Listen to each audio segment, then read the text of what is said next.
সম্মানিত দর্শক, আসসালামু আলাইকুম ওয়া রাহমাতুল্লাহি ওয়া বারাকাতুহু। আমি উদ্যোক্তা রফিকুল ইসলাম পল্লীবাজারের পক্ষ থেকে আপনাদেরকে জানাচ্ছি ঈদ উল ফিতরের শুভেচ্ছা। ঈদ মোবারক, ঈদ মোবারক, ঈদ মোবারক। আমি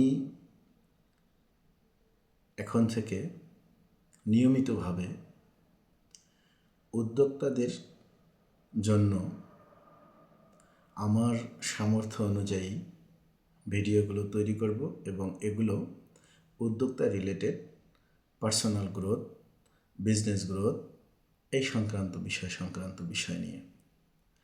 তো যাই হোক, আজকে আলোচনা করব অন্ট্রপি টপিকটি নিয়ে। শুরুতেই জানা যাক অন্ট্রপি বলতে আমরা কি বুঝি। অন্ট্রপি হচ্ছে থার্মোডাইনামিক্সের দ্বিতীয় সূত্র থেকে এই শব্দটি নেওয়া হয়েছে এবং এই অন্ট্রপি বলতে বোঝানো হয় নীরবে, নিঃশব্দে কোনো মানুষ কিংবা কোনো প্রতিষ্ঠান যে ধ্বংস হয়ে যায় সেটাকে বোঝায়।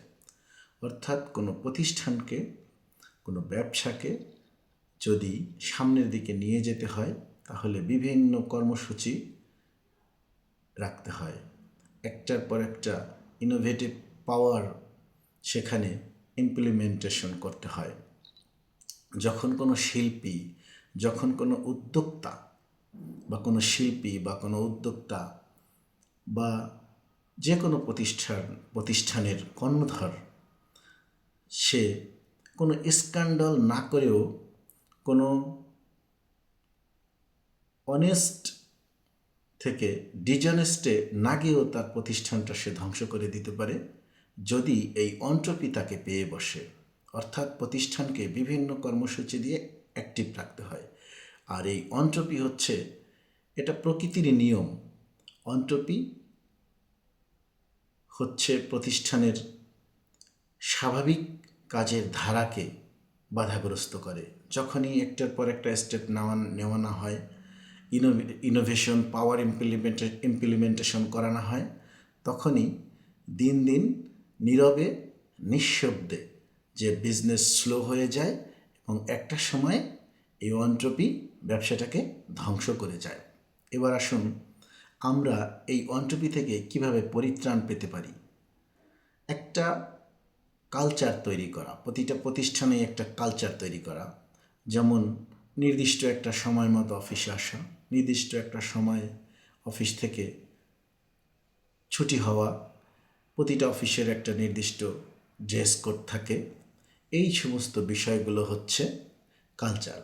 টিমকে গাইড না করা, যদি প্রপার ওয়েতে টিমকে গাইড করা না হয় তাহলে টিম ধীরে ধীরে দুর্বল হতে থাকে।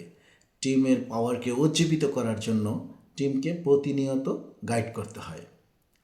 তারপরে সিস্টেম আপডেট না করা। যদি সিস্টেম আপডেট না করা হয়, একই কালচারে, একই সিস্টেমে সবসময় কাজ করলে প্রতিষ্ঠান ক্ষতিগ্রস্ত হতে পারে। সময়ের সাথে সাথে বিভিন্ন ধরনের সিস্টেম আপডেট করতে হবে।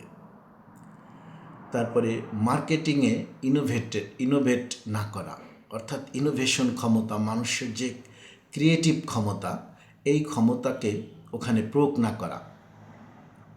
Team huddle, this is team meeting, অর্থাৎ প্রতিনিয়ত 15 মিনিট একটা টিম হাডল করলো বা টিম মিটিং করলো। এই সমস্ত কর্মসূচির মাধ্যমে প্রতিষ্ঠানকে এই অন্ট্রপি নামক অদৃশ্য শক্তি থেকে রেহাই দিয়ে প্রতিষ্ঠানকে সামনের দিকে নিয়ে যেতে হয়। সম্মানিত দর্শক, এই অন্ট্রপি নিয়ে আমার ধারাবাহিকভাবে আরও আলোচনা থাকবে। আজকে এ পর্যন্তই। সবাইকে আসসালামু আলাইকুম ওয়া রাহমাতুল্লাহি ওয়া বারাকাতুহু। আবারও সবাইকে ঈদ উল ফিতরের শুভেচ্ছা। Eid Mubarak, Eid Mubarak, Eid Mubarak. Thank you all.